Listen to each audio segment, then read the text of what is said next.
کیا حال ہے، کیسے ہیں آپ؟ میں ٹھیک ہوں میم. گولی کیوں چلائی، کس کے کہنے پہ چلائی؟ ریاست ماننے کے لیے تیار نہیں ہے. تو انہوں نے پہلے کون سی جو غلطیاں کی ہیں وہ مانی ہے؟ وہ کبھی مانتے ہیں کہ ہم نے چوریاں کی ہیں؟ وہ مانتے ہیں کہ وہ فارم 47 والی حکومت ہے؟ وہ مانتے ہیں؟ وہ پہلے انہوں نے کون سی کوئی چیزیں مانی ہیں جو اب مانیں گے؟ لیکن اب تو خیر بات جو ہے نا وہ ان کی ماننے نہ ماننے سے باہر ہے. اب تو انٹرنیشنل میڈیا پہ اور انٹرنیشنل رپورٹرز اور وہ جو ہے نا پاکستانی رپورٹر اگر وہ نہیں بھی وہ کرنا، انہوں نے بھی کرنا، انہوں نے بھی مینشن کرنا.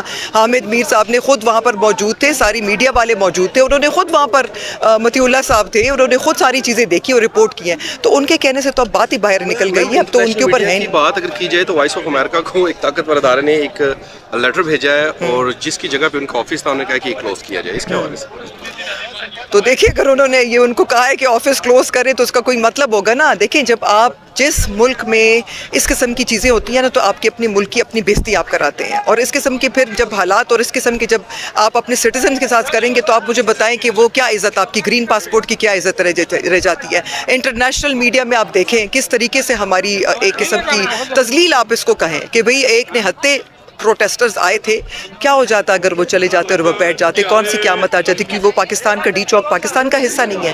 ڈی چوک کیا اگر ہم لوگ وہاں پر چلے گئے ہیں تو کیا وہ ڈی چوک پاکستان سے کوئی باہر ہے؟ کوئی مطلب کوئی ایسی کوئی خطرناک جگہ ہے کیا ہے؟ تو دیکھیں یہ تو بلا وجہ جو ہے نا اس طرح اہلکار کی جو شہادت ہوئی ہے وہ پاکستان تحریک انصاف کے ساتھ جوڑنے کی کوشش کر رہے ہیں اور عمران خان نامزد ہو چکے ہیں. دیکھیں اس کی تو ویڈیو آئی ہے اور وہ آپ خود دیکھ لیں کہ گاڑیاں کس کی تھیں اور کس کی گاڑیوں کے اوپر ان کو کچلا گیا ہے. وہ ویڈیو تو آپ کی اور میری دیکھنے کی اور میری بتانے کی تو نہیں. آپ ویڈیو دیکھیں اور آپ خود جج کریں کہ کس کی گاڑیاں تھیں. وہ اس میں تو کوئی چھپانے والی بات ہی. دیکھیں یہ سوشل میڈیا کا زمانہ ہے. مسئلہ یہاں پر یہ بن گیا ہے کہ یہ سوشل میڈیا کا زمانہ ہے. یہاں پر آپ کوئی چیز چھپا نہیں سکتے ہیں. یہاں پر آپ یہاں سے مڑیں گے نا کوئی کہے گا، کوئی آج یہ جھوٹ نہیں کلیم کر سکتا کہ میں آج یہاں پر نہیں آیا ہوں، یا میں یہ نہیں کہہ سکتی میں یہاں پر نہیں آئی ہوں، کیونکہ 200 کے ہزاروں کیمرہ یہاں پر لگے ہوئے ہیں تو کوئی چیز چھپا نہیں سکتے ہیں. تیار ہے کال پہ؟